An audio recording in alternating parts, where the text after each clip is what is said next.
Excellency, it is my great pleasure and honor on behalf of the National Leadership Institute to welcome you to Nali. Your Excellency, when we host you at this institute, we remember it as a home of the resistance. Answering the citizens' call, improved service delivery for socio-economic transformation. This theme speaks directly to the heart of our mandate as public servants and the urgent need to address the expectations of our citizens. It underscores the critical role of service delivery in driving socio-economic transformation. The citizens of Uganda have voiced their needs and aspirations, and it is our duty to respond effectively and efficiently. However, now that all of us are here, we need to come up with strategies to stop illegal charges in government schools, which have led to absenteeism and high dropout rate, as has always been highlighted by you, Your Excellency. Underwater and environment, I have been informed, Your Excellency, that the safe water coverage now stands at 65% in rural areas and 70% in urban areas, save for Karamoja sub-region.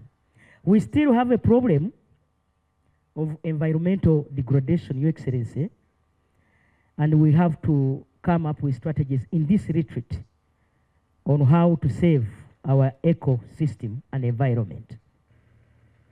The first one, Your Excellency, is that much as our economy has grown to $55 billion, a big chunk of that money goes to service external debt. I would like to challenge the PSS to demonstrate to Ugandans that that money that we borrowed in order to implement some very important projects which trigger growth and development really did what the money was borrowed for. A conversation between us and the members of the public in that direction, in my thinking, is required because it is now public knowledge that we are not able to apportion money to some very stressing areas which are urgent, because much of it is going to service the public debt. It is very important that the people appreciate that it was correct for us to borrow, and the money did what we borrowed, and in fact it is returning, so that we move in tandem with them in that direction. I feel that that's where there is some small vacuum from a few radio talk shows I have attended. The second point, Your Excellency, which I would like to point out, is that from the conversations with the population, maybe in the radio or even outside, it is very important for us to pay again keen attention to maybe where some of those resources do not appropriately reach the intended beneficiaries, i.e. corruption. It is a very good avenue, Your Excellency, for us to share and expose areas where and how we think corruption should be tackled once and for all, or even if it means making amendments for some laws.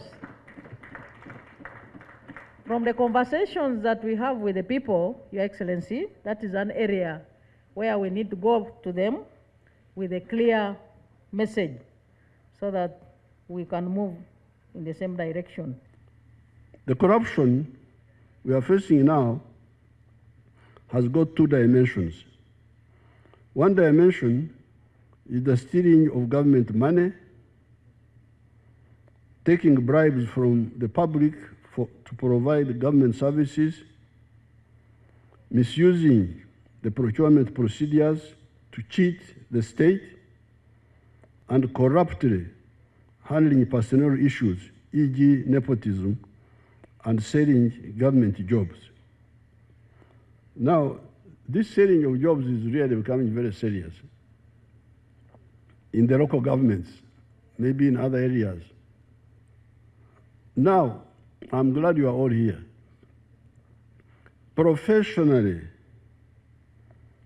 constitutionally, and logically, it is the following people that are in charge of government money,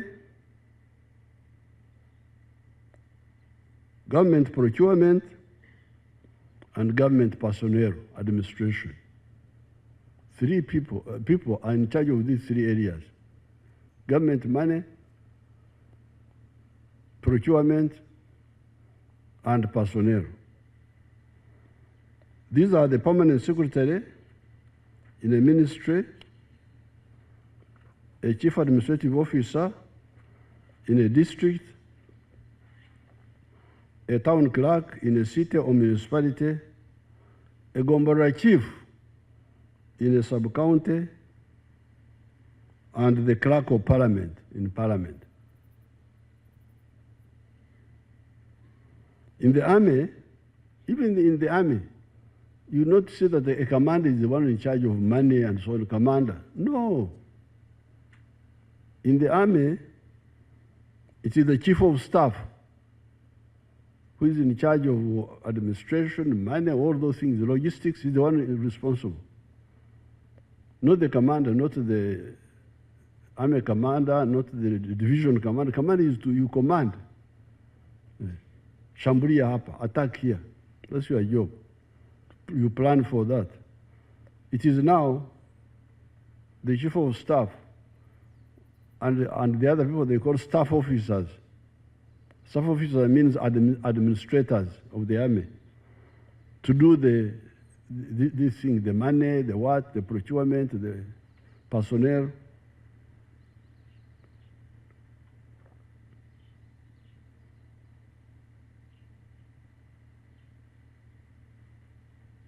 A sub-county, a managing director in a parastatal. In a parastatal, it is managing director, and the clerk of parliament.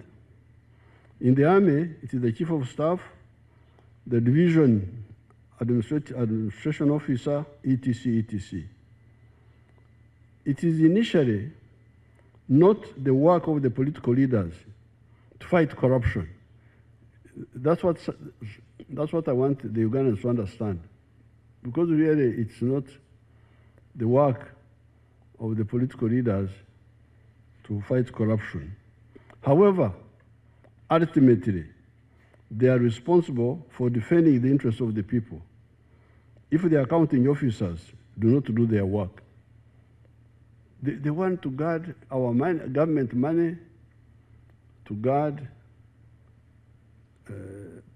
to follow the proper procedures of buying and selling government things, to handle personnel, promotion, recruitment, is the accounting officer.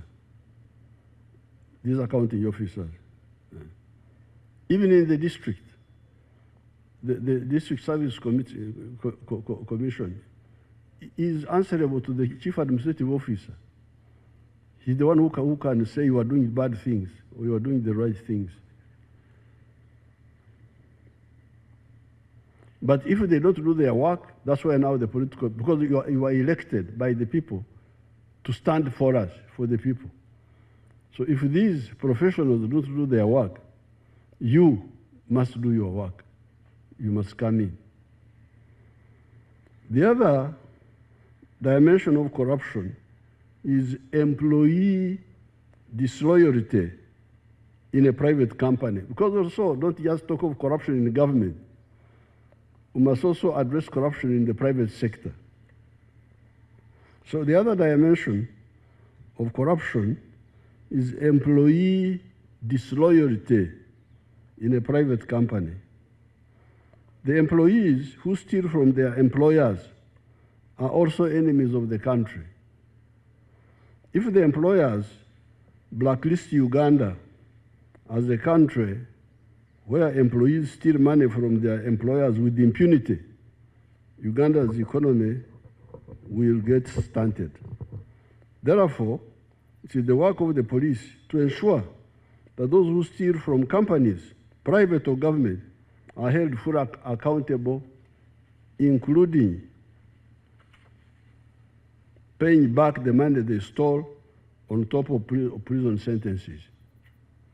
So this is the corruption, to defend government money, government procedures, and personnel. Make sure the personnel are handled professionally in the government agencies, but also especially for the police, to assist the private companies to fight corruption in their units. When we had repaired Sheraton Hotel, 1987, we repaired it. It was called Apollo Hotel because Obote wanted to give it his name, Apollo. But we changed it and called it Sheraton because Sheraton came to manage it. When the Sheraton people came, they instructed strict orders. Then our people, our Ugandan, but abazungu, but we sang solo, but was. They were now trying to be nationalistic in theft.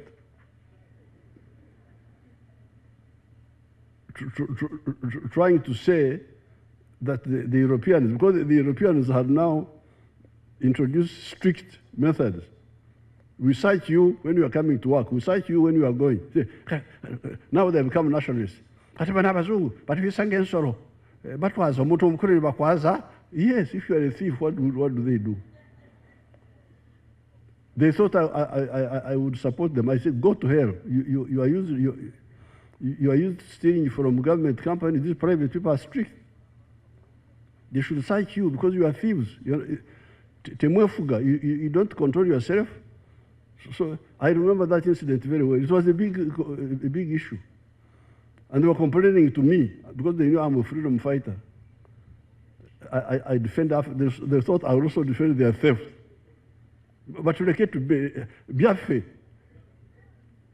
to biaffe that they are stealing their own things. But how will the companies survive if you go on stealing?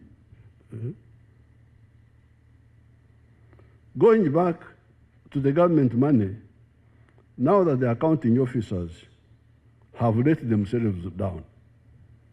Because the accounting officers, you have not let down anybody, you have let yourselves down. Because this is your mandate. We are coming in directly.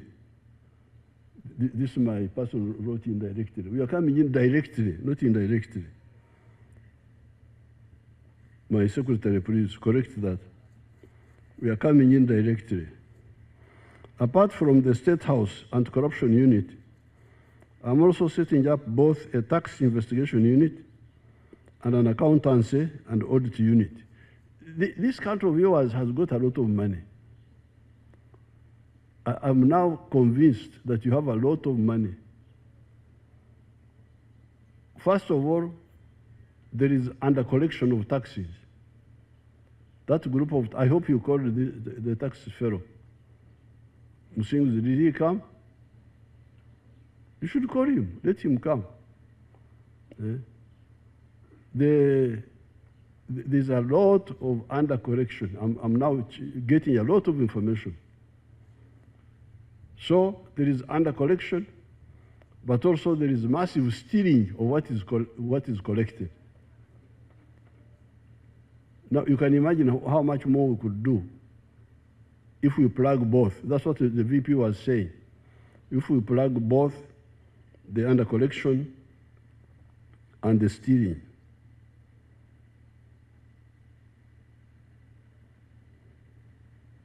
Apart from the State House Anti-Corruption Unit, the one of Brigadier is okay.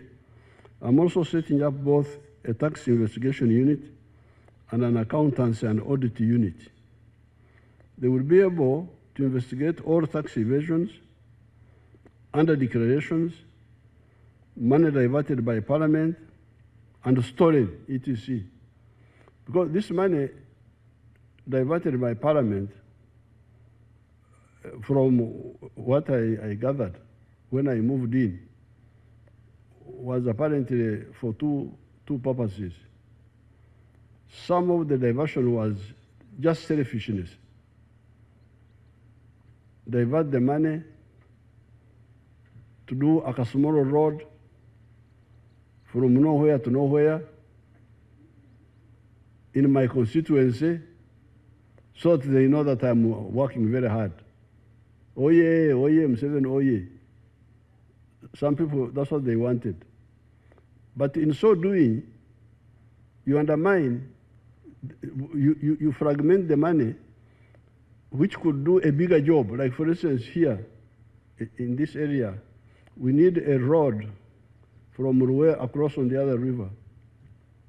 We need a road from, tarmac road from Ruwero to Butarangwa, to Ngoma, to our farm in Udiamishenyi, where we sometimes go for retreat, cross Kafu, and go to Masin. That's the road that is needed in that area. So if you divert money, and the MP just does a road from here to 3 kilometers to deceive the local people that you are working, this is sabotage. Let the money be concentrated to do what is the core for that area. But that was one. This was selfishness, indiscipline. But there was it seems there was also actual theft, where the money is diverted and doesn't do anything. Doesn't even do those small jobs local, just pocketed. So we are following that one up. And that's what we have done. And I can say, and I'm so thankful to Maif. This financial year, Your Excellency, we have 2 outstanding projects. Brigadier General Sembo is saying the world is room for improvement. Thank you very much.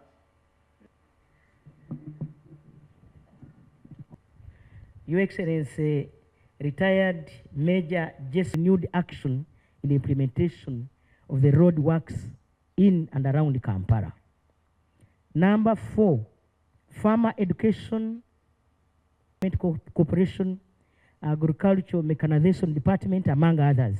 Institute, Uganda Heart Institute, the National Medical not mentioned. We continue to receive complaints